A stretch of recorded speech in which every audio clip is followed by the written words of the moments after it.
السلام علیکم ورحمۃ اللہ وبرکاتہ۔ آج سعودی عرب میں 9 رمضان المبارک ہے، پاکستان اور ہند میں آج 8 رمضان المبارک ہے۔ آج کی حدیث 3 بدبخت۔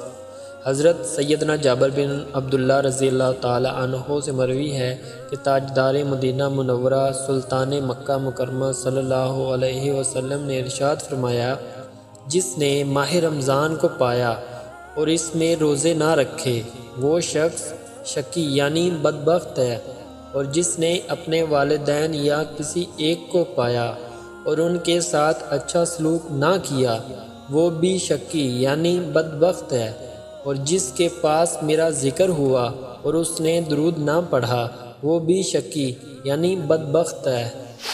رمضان المبارک کے بابرکت مہینے میں ہر روز ایک نئی حدیث سننے کے لیے میرا چینل سبسکرائب کریں۔ اللہ پاک اس بابرکت مہینے کے صدقے ہم سب کی مغفرت فرمائے، آمین ثم آمین۔